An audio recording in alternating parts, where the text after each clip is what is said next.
I don't know if this is normal. Because it's too good to be true. I know. It's way too good to be true. We got somebody in trouble. If you had that on the street, like, hey, man, I'll trade you my bike. Sinbad called it kid crap. It was like a pixie stick, but in a bottle that was shaped like whatever the flavor was. I'll take a lemon. 2 hits of the lemon. If my life is not producing those things, am I guarding my heart appropriately? What am I allowing in? Even that flowing water will get old.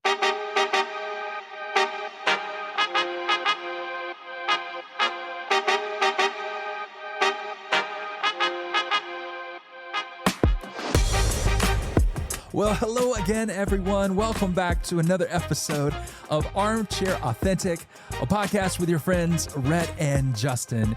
Here's our hope. Our hope is to help come alongside you and help you fulfill some of the God assignments on your life. Now, we do this through having real conversations about real life with real people. Now, Justin and I had some conversations today that we're looking forward to getting into, man. We talk about bike rides to Sonic, from pool pumps to coffee to free refills, and ultimately to the importance of having the right relationships in your life. Now, we can't wait to jump into this conversation, but before we do, we always want to say thank you to the Armchair Authentic family who has taken the time to rate and review the podcast. It really is the best way we can serve those who aren't on this journey yet. Now, if you're here today and you're listening for the first time, Justin and I want to say welcome to the family, man. Welcome home. We're so glad that you are along for the ride today. If you haven't already done this, follow us on Instagram or on Facebook. You can find us there at Armchair Authentic. That's at Armchair Authentic. In fact, if you're over on X, you can find us at Armchair Auth Pod. That's Armchair Auth Pod. Now, as we've mentioned before in previous episodes, this whole conversation is more fun when you are a part of it. And so the best way that you can be a part of our conversations is to comment on social, but even send us an email. Man, we sure would love to hear from you. In fact, for those who have emailed us, thank you so much. We cannot wait to have some conversations about some of the things that you're thinking about.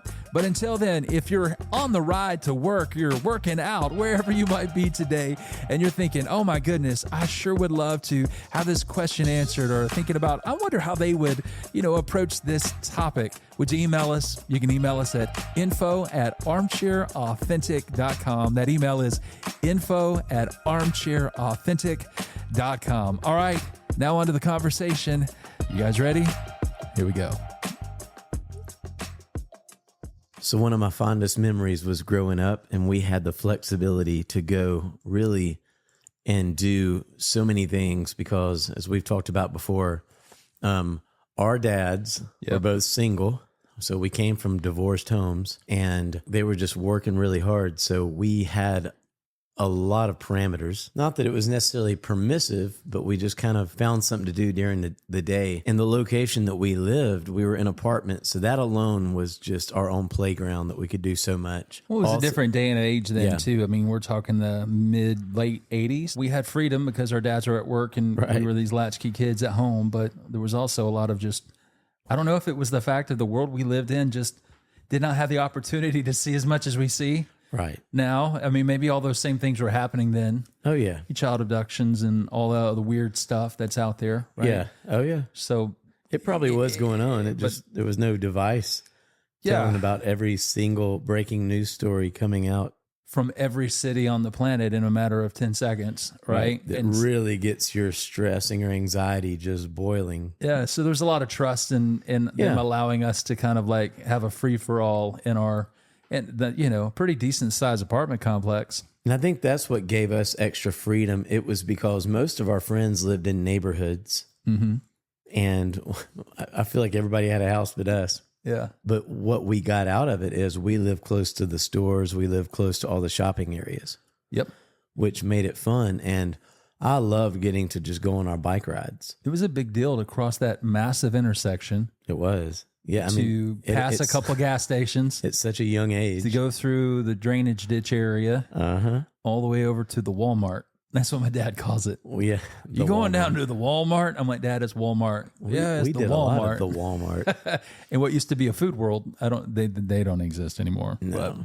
But just riding our bikes everywhere. It was just so many great memories. And so as any dad and mom would probably want to do, you love seeing your kids experience the same thing growing up. And it was so fun that yesterday, my two oldest really, so they're 15 and 13 at the time of this recording, and they had one of their buddies over who's visiting. And we just gave, we got the other parents' permission to make sure it's good, but we just let them go on their bikes because we had a Sonic near our neighborhood that was built a couple of years ago. Okay.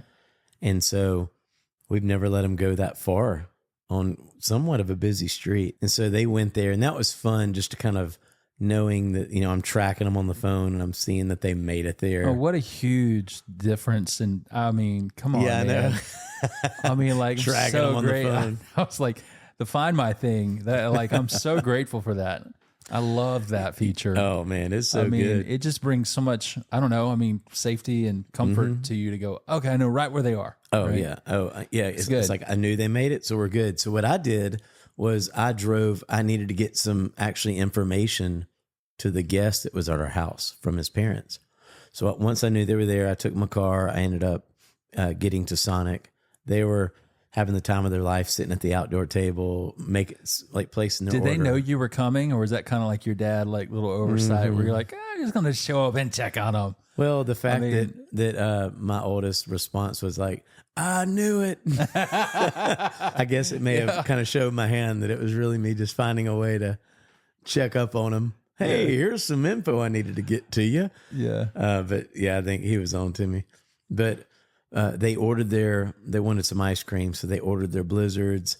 The best stuff when they're just getting to do their own thing, feeling like grown-ups. That's so satisfying to me. So I'm without any of the responsibility. No, you go back and think about that for a second.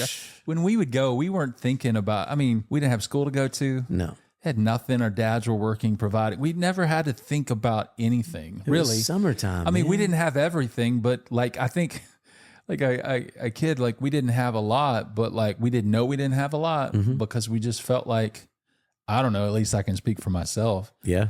But I don't know, there was so much about that freedom and dude, just the feeling and the nostalgia of being able to go and do like that, being a mile away from your house felt like it might as well have been another state. It was adventurous. And you've got a little bit of money and you're experiencing something and just the fun and the thrill and no responsibility to do a transaction. Oh man. To just, when we were kids, to go into Texaco gas station, which was big in Alabama. You get me my honey bun and a Sprite, baby. Let's go. I'd get my hot tamales and Boston baked beans.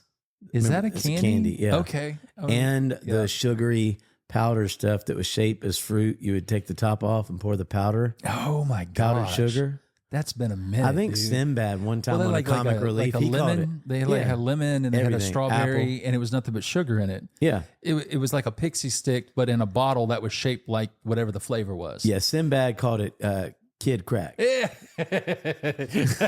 Kitty Crack. Kitty Crack. Dude, it really is, Remember that? man. It's like, if you had that on the street, you're like, hey, man, I'll trade you my bike. I'll take a lemon. I'll give you my bike for the lemon, man. I need 2 hits of the lemon. I had banana. So awesome. But I remember we would ride our bikes, get that. And then there was like a little body shop that fixed boats next to us. And I had this space on this boat that I would just go chill in.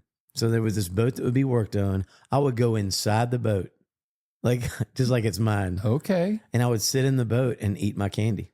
Wow. I never knew that. Yeah. Where was this boat? Where was it? Right by the Costa's barbecue. It was like a place that repaired, and they had boats in the back. Are you kidding me? They would go. Oh, yeah. Oh, wow. Yeah. I guess I never took either with me, but I would go. No, I didn't know. That was, wow. Okay. It must have been. I somewhat in my mind remember, because I lived over by that side of my apartment. It was right across the from street. your apartment. Wow. And so, was it a storage facility and they just stored stuff? I don't remember. It could have been. Anyway, it could have been. There were people on premises, but it could have been a storage. As a kid, it didn't register. Yeah. I just knew there was always this boat there. Okay. And it was there for a couple of years. And it just kind of became this place I could go in, eat the candy, and just enjoy. Because it was literally like 20 yards away from the Texaco. On the other side of the fence. Yeah. And I probably didn't take you there because we had all these other spots. But when I would have friends come over for school, that's a space I'd be like, oh, check this space out. It's like it was like, since we didn't have a backyard, it was my version of a clubhouse that we built. There you go. I just go in a boat. So anyway, the kids yesterday, they're at Sonic. So ice cream takes forever to come out. Is it like Sonic? I don't think I've ever eaten ice cream at Sonic, or less I can remember. But I know when you go to McDonald's, like half the time the machine's out. Have you seen those memes where Sonic, you go to McDonald's and you're asking for an ice cream, like, crazy. It's broken down. You're like, God bless. It's like they just say that. They don't feel like making ice cream. So is that a normal thing for Sonic to be really slow? Sonic is built on having ice cream. Okay. Like they're known for their desserts. Okay. Like a Dairy Queen. See, when you say Blizzard, I think of Dairy Queen. Yeah, you know what? My bad. I should have said Sonic Blast. Okay, there you go. So they got their Sonic Blast, and they wait, Rhett, probably 15, 20 minutes in a space that should have taken 5. Well, I notice it, but I don't really say anything. I'm trying to let them live their life. I'm just in the distance. Actually, I'm taking care of some stuff that came up after hours, just with the role that I'm in with pastoral care. So I'm getting some effective work done. Yeah, that's the difference between you and me. I would literally be like, dude, where's it at? I'm like, the kids are having a good time, but I'm like, hey, knock, knock, knock. Let's talk. Can we talk? What's going on? How you doing? Remember me? Hey, I'm over here. Don't forget, I guess, yeah. I don't know. You probably, if you didn't have what you had in front of you, probably would have done the same thing. I don't know. I know the guy came and delivered the ice cream. He came back. Another guy came out, and he said, hey, man, where's your receipt? I was like, I'm looking around. I'm already off the phone now. I don't know. He said, man, okay, let me go in. And he tried to find it. He came out and said, man, I'm sorry.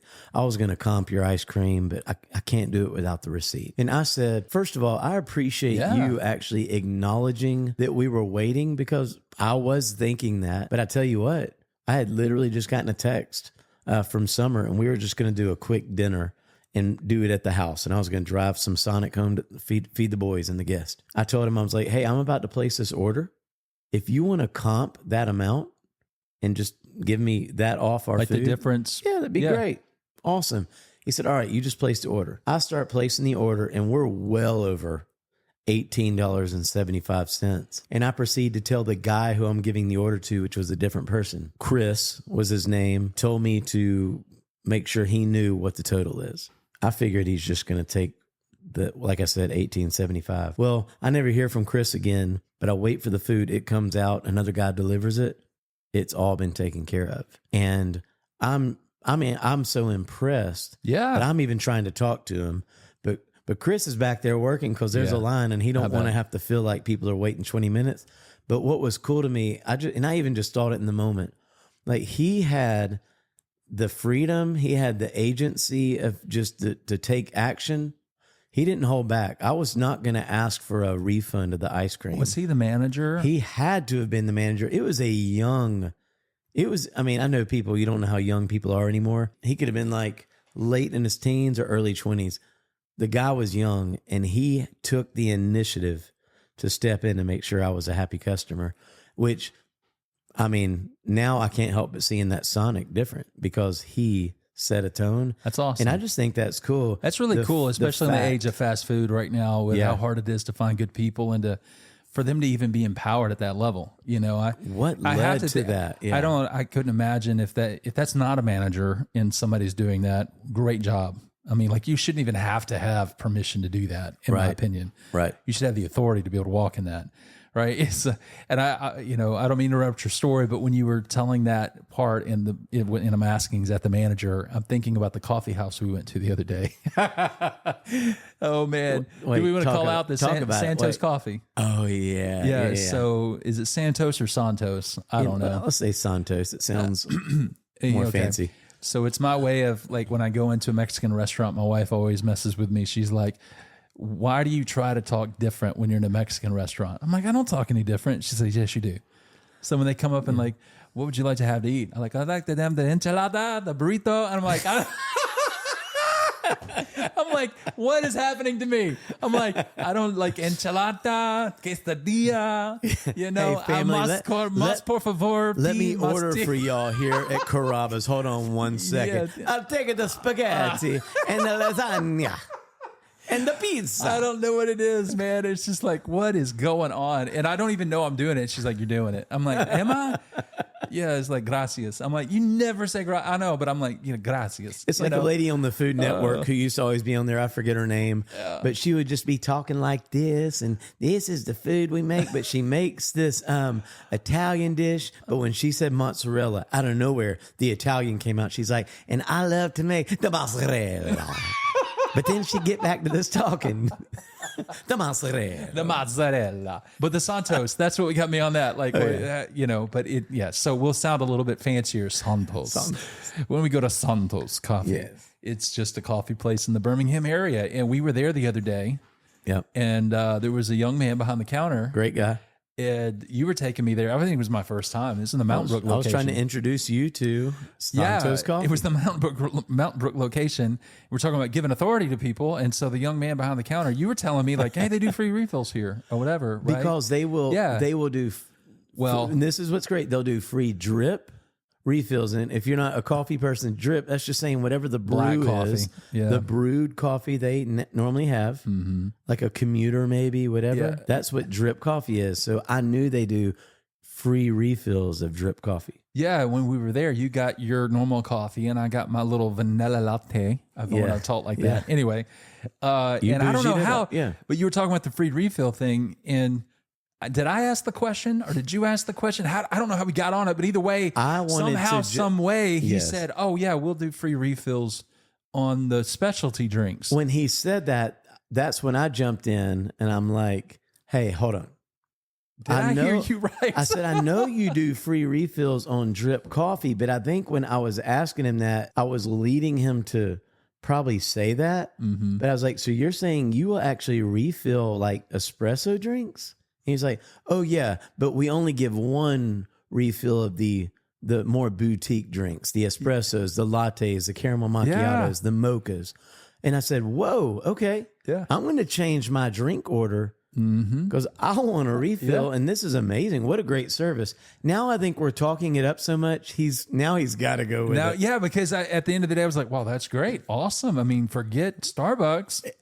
This has now become my go-to, place. Now we're going somewhere. If you stop the episode here, please don't go to Santos Coffee and think this is what they do. That's right. But at the end of the day, so I'm like, I can't really drink more than that anyway. But we got our drink. We walked around the Mountain Brook, came back. We took us a walk, man. And I said, hey, I'd like my free refill. It's like, okay, no problem. And he gave it. But you know what I remember?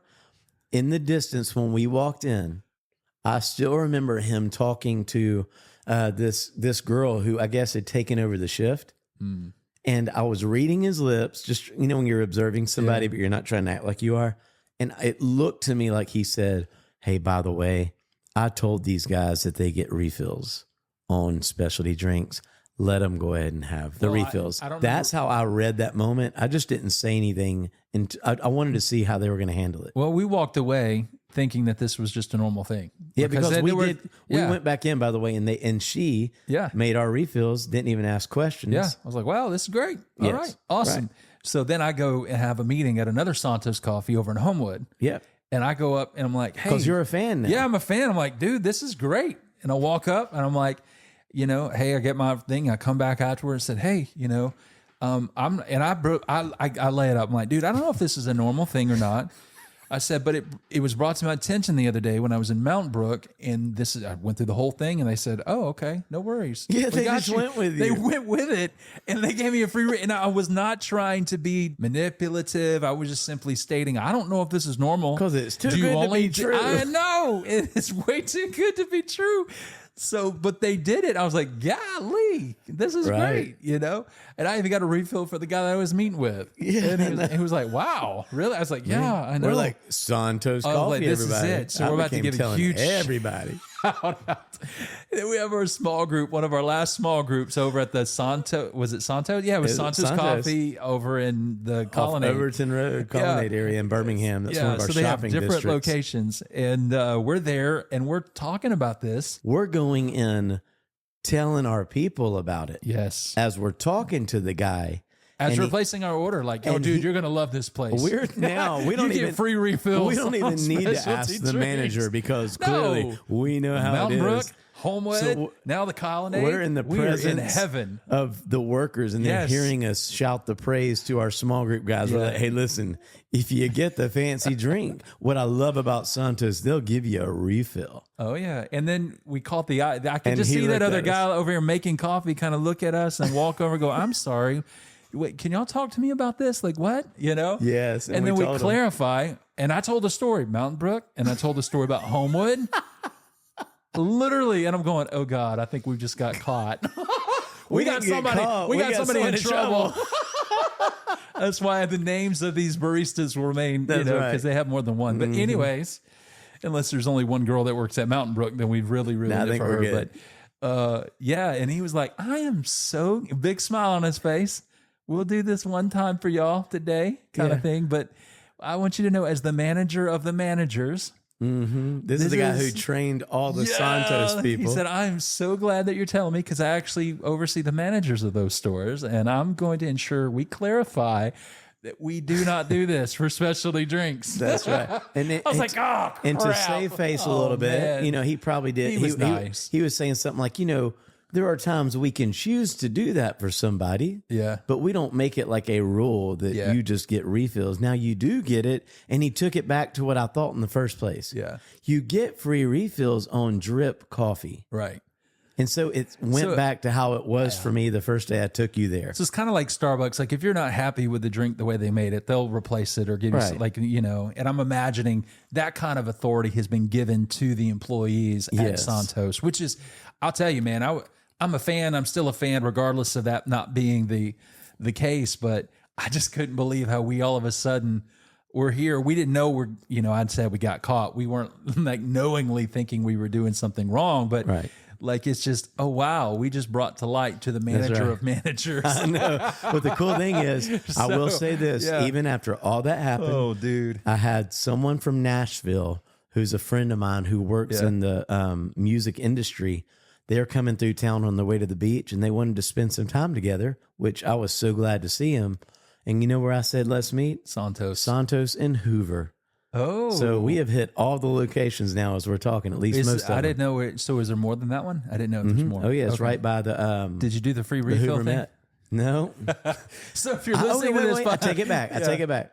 Now when I go to Santos, I go back with drip coffee. So I got a refill. You get refills with that, right? but the guy with me didn't. But see, I didn't even know Starbucks does that, but they do. They And I do. didn't- Well, if you're with Starbucks, if you have the app, and this is good. Hey, if you're a Okay. listener, hey, this is the value we bring to you guys. We're having to help you save money I in had this, no idea, in this yeah. financial climate. But Starbucks app, if you have that and you sign up for it, like when I go, Mm-hmm. I'll basically have a few hours if I want to work out of a Starbucks. So I can order my drip coffee. And here's what I order, by the way. A grande dark roast or whatever. If it's pike after 10 o'clock, they start serving pike roast. So I'll do basically a grande drip coffee. And in mine, I put vanilla syrup and whipped cream on top. It's always been my go-to drink. The whipped cream melts and becomes kind of a creamer. I love it. If you want to try it, give it a try to see what you think. But I do that. And at Starbucks, if I scan my app, I can go back and get a refill. And it used to be free. Now they'll charge for the caramel and the whipped cream. It's honestly not accurate. But it depends on the location. When we're out, sometimes they getting coffee, charge me yeah. $1.50 for Yeah, it's so vanilla and weird. whipped cream. Sometimes, mostly 80% of the time, it's free. Either way, it's much better than buying another coffee. Oh, for sure. But Starbucks will do that for you, but they won't refill. And they don't advertise it. They do not advertise Well, it. their app will if you read the fine print. Okay. If you, or not even fine print, if you read about the app, they win you over by saying you get free refills as long as you stay in the shop and you don't Yeah. drive home and come back later that night. Yeah, it's like You got to be in the vicinity. you can't keep the cup like at a theme park to where you can walk around all Right. day and yeah. Yeah, and now you got That a makes nasty sense. Starbucks with coffee all over it from 3 days ago. Like, I know. I'll take my refill. I'm not proud to say it, but I know people who would keep their Chick-fil-A cup and go do that, and they'll take their Chick-fil-A cup. Terrible. Yeah. little life hacks. That's where They'll like hold on to gone. that Chick-fil-A cup and like I'm going to use the restroom, and they'll go get a free refill. I'm like, dude, that is so wrong. It is. It's not. If you're it that ain't person, right. please stop. This is the Holy Spirit speaking to you right now, bringing conviction. But for some of you, your world is being rocked right now because you're sitting here thinking, wow, I didn't know I could get free refills at Starbucks when it comes to the drip coffee. But see, that's what gave me the wow factor with Santos is Starbucks. You have to be bought in by downloading an app. Santos, they just give you a refill. Yeah. Unlimited refills. That's Starbucks, great. you get a refill. Now, not that a lot of people are sitting around thinking, I want more than one refill of coffee. But It's more of the opportunity. It's like I've never drank 2 cafe mochas, but that day at Santos when it was a free refill, I found myself drinking 2. So I did it just because I could, but and I didn't even think I finished it. No, it's just because I could. So I don't. So we we went down a road from Sonic all the way to Santos. Because so bring us back. Because what we were talking about, that not even the manager, the person at that store did, even though he probably said something. Here's what I think, Rhett. I think that he wanted to give us a wow factor and said he'll give us a refill. You get refills. I don't think he thought we were going to spread the gospel of Santos giving free refills. Yeah. I think he thought this would be a one-time thing.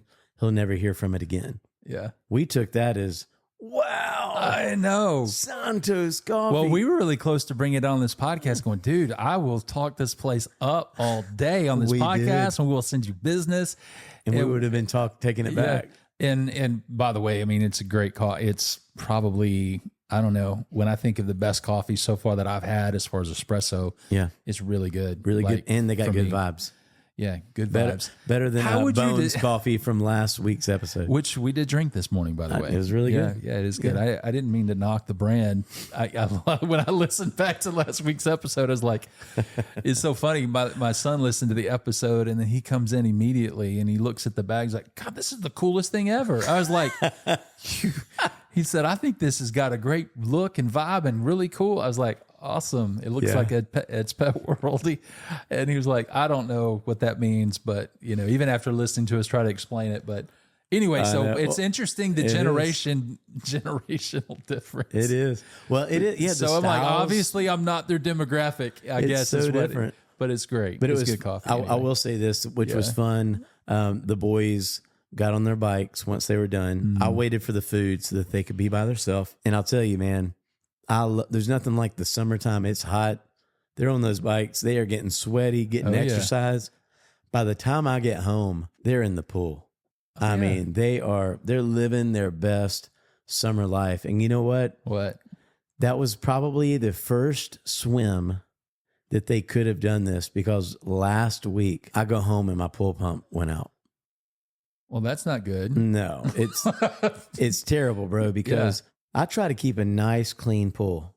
Like when we got a house, like we found a house and it was like, wow, it came with a pool. We weren't looking for a pool. We had to fix it up. Right. But now it's like, wow, it's so fun that the kids can go jump in the pool. So I've become a pro at taking care of a swimming pool. And so the pump went out. I couldn't do anything about it. I call my pool guy. He gets one on order. It takes a while to get some of this stuff. And in 3 days, I went from immaculate, you can see clear to the bottom, it's beautiful. Within 3 days, I have got a green, disgusting, algae-loaded pool, because it's amazing when there's no flow. Yeah. I was sitting there thinking that. Yeah. When there's no flow, it just sits there and it's yuck. It's called stagnant stank. Hey, brother. It's called, man, when things become stagnant, it becomes stank. And you know what? And I know that's not good grammar and all of that, but like that's the truth. Well, and how much spiritual significance is in that? I mean, that's the lesson today. If you think about it, because when I had to now put some more chemicals, if you will, in there, so that when the pump was reinstalled, got a new pump put in, everything's up and running. I turn it on. First of all, there's some stuff I had to empty out, because when you say stank, when I emptied it out of the pool and it's kind of it's shooting it out of this little filter area. Mm-hmm. I mean, it was rotten smelling. It was terrible. It's like, oh my gosh. And then it gets normal again. And then I turn on the pump, put some chemicals in it, and basically it's letting it stir. Within a day, you wake up the next day, it's not ready to swim, but it went from dirty green to now it's a little bit of that greenish blue. By day 2, it's blue. And then every day that's proceeded, literally yesterday, when I woke up, it was clear, beautiful. It had the flow going. So it is such a lesson and on our life. The flow comes at a cost. Oh, it was a cost. I could not only imagine how much a pool pump costs. I've had an above ground pool that was a 12 by 25 when I was living in Idaho. Yeah. And it was beautiful. We loved it. And we had so much fun with it. And it was a sand pump. And that whole thing, none of it was cheap, and that was just for a pool that's about 4 feet deep. And your pool's what, like 8, 10, something like that? It's pretty deep. It's a big, deep pool. Yeah, so you got a lot more water, and so I can only imagine the size of the pump and all of that. So the sacrifice, if you will, of just the income, if you will, to provide for that, all the work that goes into that in order to have the finances to be able to buy that, and that's what I'm saying. It comes at a cost. And so when you think about your own personal life, spiritually speaking, above all else, guard your heart, for why out of your heart everything flows. The wellspring of life. Yeah, the wellspring of life. Everything is there. So. If I take it into the contextual, spiritual side of when I stop reading my Bible, which is like going a day without hearing God's voice speaking to me, when I stop, worshiping, when I stop praying and having conversations with God. In other words, when I just kind of come to the place where my pump of flow from God in my life becomes, broken, or I just misused and I'm not allowing that to flow in my life. You become stagnant and you become stank. You really do. Spiritually speaking, so you feel it. You can just feel it. It just, I don't know, man. It just filters through everything, and you notice it too by the output. Yep. Like when that water was being shot out, like you were talking about, it's just gross, right? Because what happens is you got the block, you got the flow. Think of the Jordan River for a minute over in Israel, where it's flowing, it's beautiful, but where it becomes stank is in the Dead Sea. Yeah, because there's no way for it to flow out. There's an intake or outtake. Right. It just gathers. It just gathers. And so it goes both ways. It's like with the flow of connection, so important. And you could put this whole deal in any area of creativity, of connection. There is something to be said for having, I'll usually, when I'll do coaching with places, I'll talk about 3 flows going on constantly in your life. I need somebody who's pouring into me. Yep. And that's usually someone I'm seeking out, right?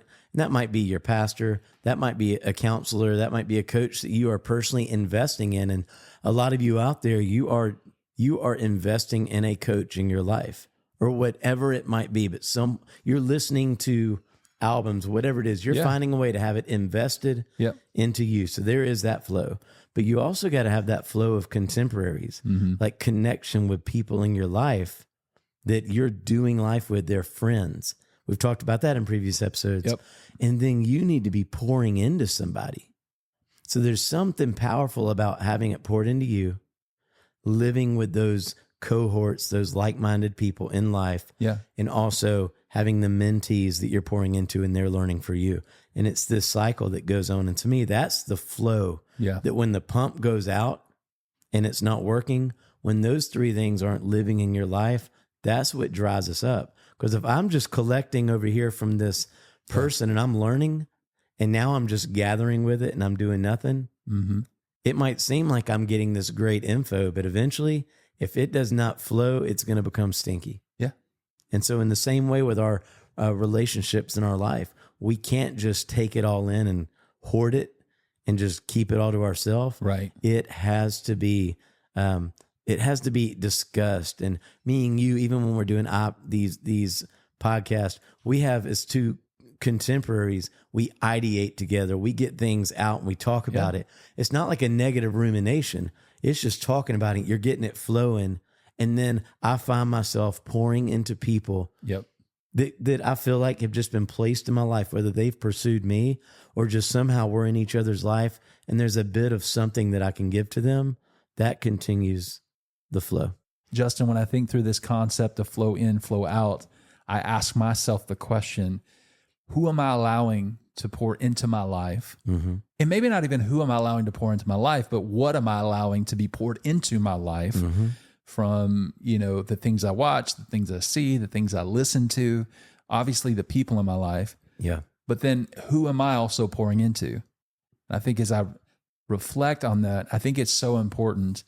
I know it's very cliche to say, but this whole idea of you reap what you sow. Right. Right. But you also reap what has been sown into you. So it's important for what we choose, like what we allow in our heart. And I think that's good. That Proverbs, I believe it's Proverbs 4:16. Actually, excuse me, it's actually Proverbs 4:23, in which I just want to read this for a minute. Above all else, guard your heart, for everything you do flows from it. So it's so important to guard or to have a filter in our own life of what we allow in, but also a filter on what we allow out. Yeah. If you think through the pool reference with a pump, I think it's interesting how the pump does clean, but the ingredients within the pool, as far as the chemicals that you place with the chlorine, or if you have a saltwater pool, the other things, that all kind of plays into it. Oh, yeah. If I'm not putting into that, even that flowing water will get old. So if I look at the fruit that my life is producing, is it producing love, joy, peace, patience, goodness, kindness, self-control, patience, all the wonderful things that are the fruit of somebody that's following Christ in that relationship. If my life is not producing those things, then I have to come back to the place of going, all right, well, am I guarding my heart appropriately? What am I allowing in? And then how is that flowing out? Because if that stuff's coming in, it's coming out. And I would just say, I love this. This is always good, no matter how long. 30 years serving the Lord, 39 years in our friendship. Yeah. I'm always think it's good to just take inventory on who am I doing life with and what voices am I allowing being spoken into me? Because that's going to impact every other area of my life. And when I think through, my past mistakes and, other things that I've done that have maybe led to success, it always comes back to relationships. And the people that I'm doing life with and I'm allowed to speak into me, the way that I even respond to people. Yeah. I can even find myself, if I'm hanging out with a certain group of people, how if I'm there with them for a certain amount of time, when I come out of that, my wife would go, "You've been hanging out with so-and-so, haven't you?" I'm like, "How do you know that?" "Oh, because you're starting to talk like them." I'm like, "Really? Am I?" "Yeah, you're saying that phrase that so-and-so says." I'm like, "Oh my gosh." It's so true. And but she's a mirror for me, and it's good to have the right people in our life. So I love this. There's so much so many takeaways. Yeah, there is, because what you're surrounding yourself with affects your thought life and your thoughts, everything. It's out of the abundance of the heart. It's like, what are you speaking? And that's why I think culture is everything. Go back to the Sonic, that manager or that individual that served you guys and took care of that, problem, if you will, that challenge that happened to you guys. They were empowered by a culture that poured into them at some point, giving them the authority and giving them the insight of going, hey, if this situation happens, this is what you do. Mm-hmm. They had somebody flowing into them to teach them, to train them, to help them understand that when something happens, this is how you want to respond to it. Right. Oh, yeah. And so that person's then going in and training others. So things are being flowed into him with healthy culture. Yeah. Right. But then they're also pouring out. So they didn't only pour out to the fellow employees that were in the, kind of serving to make that a teaching moment, but also look at what it did to your boys and to you and your family. There's something that you guys even walked away on with that kind of healthy culture, right? Yeah. Oh, yeah. So there's blessing on all ends, I guess is what I'm trying to say. When we were talking about your thought life, it's being able to keep your mind on things above. Mm-hmm. It talks about in Philippians 4:8, it says, "Finally, brothers and sisters, whatever is true, whatever is noble, whatever is right, whatever is pure, whatever is lovely, whatever is admirable, if anything is excellent or praiseworthy, think about such things." And those are some of the ingredients in the pool of our life that has to be in there so that when the pump is actually working, the ingredients are what's really keeping that life in the flow, but in the right things, with the right people, the right thoughts, making sure you are really stewarding what God has placed on your heart. Thank you for listening to Armchair Authentic with Rhett and Justin. We had a great time, as usual, with you today. Hey, let's keep this conversation going. And you can do that by emailing us at info@armchairauthentic.com. We want to hear comments and suggestions and just thoughts that's going on in your life as you continue to pursue your God assignment. So until next episode, we hope you have a fantastic week.